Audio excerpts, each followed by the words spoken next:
मसीह खुदावन में आज सुबह आप सब पर सलामती हो।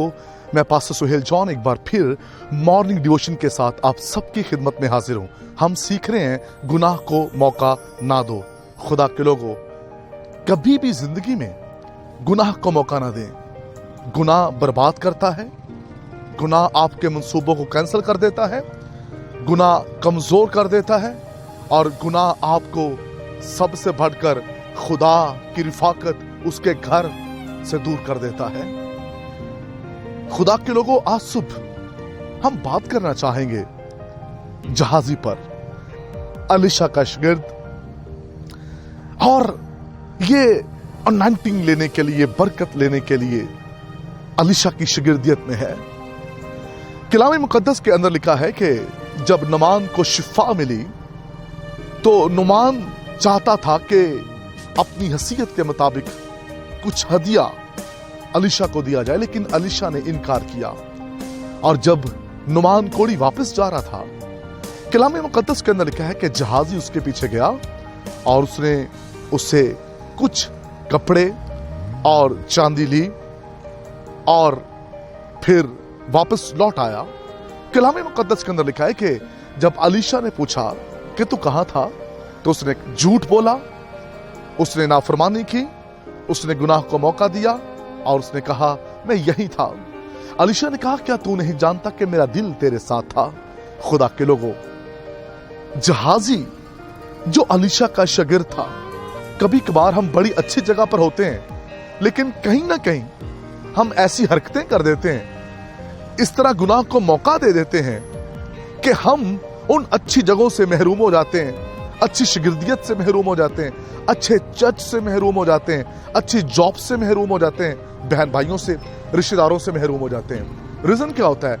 हम कहीं ना कहीं मौका दे देते हैं, लालच को, गुनाह को, दुनिया की चीजों को कहीं ना कहीं हम मौका दे देते हैं। जहाजी ने मौका दिया और कलाम मुकद्दस के अंदर लिखा है कि जहाजी अलीशा से बरकत लेकर नहीं गया। क्या लेकर गया? कोड लेकर गया। अब उसको और उसकी नस्ल को कोड लग गया। गुनाह हम तो करते ही हैं, लेकिन उसके साथ हम अपने खानदानों के लिए भी दुख का सबब ठहरते हैं। जहाजी ना सिर्फ खुद दुख पाया, बल्कि ये अपने खानदान के लिए भी दुख का सबब बना। खुदा के लोगों, अब ये शख्स उस गुर्बत में नहीं है, अब उस बहाव के अंदर सीखने वाला नहीं, अब ये एक कोड के अंदर जिंदगी गुजार रहा है। और इसने क्या किया? गुनाह को, लालच को, नाफरमानी को, झूठ को इसने मौका दिया। जब भी हम गुनाह को मौका देते हैं तो फिर हम महरूम हो जाते हैं बहुत सी चीजों से। कभी कभार ऐसा ही होता है, हम जब समझते हुए भी किसी न किसी शख्स को अपनी जिंदगी में दावा दे देते हैं, तो फिर इब्लीस क्या करता है? हमें उन रिश्तों में, जब जिन रिश्तों में हम होते हैं, उनमें से वो हमें महरूम कर देता है।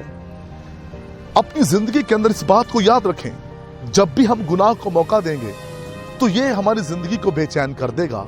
खुदा के लोगों, ये बहकाएगा आपको, ये आपको रूहानी तरक्की की तरफ लेकर नहीं जाएगा। जिन जिन लोगों ने गुनाह किया है उन्होंने दुख सहा है। जो लोग गुनाह पर गालिब नहीं आते वो दुख सहते हैं, वो दुख उठाते हैं। कभी भी गुनाह को मौका ना दें। सदूम और अमूरा के लोग क्यों बर्बाद हुए, क्यों वो खत्म हो गए?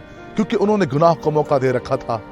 गुनाह था कि वो उनके सर पर चढ़ता ही जा रहा था, इसलिए कि वो हर रोज गुनाह को मौका देते थे। और सदूम और अमूरा के लोग बर्बाद हो गए, खत्म हो गए। नूह के जमाना के लोग भी इसी तरह बर्बाद हो गए, क्योंकि उन्होंने गुनाह को मौका दिया था। जब हम गुनाह को मौका देते हैं, ना हमारे घर बचते हैं, ना हमारे बच्चे बचते हैं, ना हमारा बिजनेस बचता है, फिर कुछ भी नहीं बचता। आज जो लोग बर्बादी के दहाने पर खड़े हैं और सब कुछ उनका बर्बाद हो चुका है, घर, रोजगार, जॉब्स, लाइफ, और उसका रीजन उन्होंने गुनाह, नाफरमानी, लालच, दुनिया को मौका दिया और वो खत्म हो गए। आइए आज सुबह इरादा करें, प्लान करें कि हमने गुनाह पर गालिब आना है। खुदा इस कलाम की वसीला से आपको बरकत दे। मेहरबान बुजुर्ग आसमानी बाप, मिन्नत है कलाम सुनने वाले बरकत पाए और सारा जलाल आपको मिले। यीशु नाम में आमीन।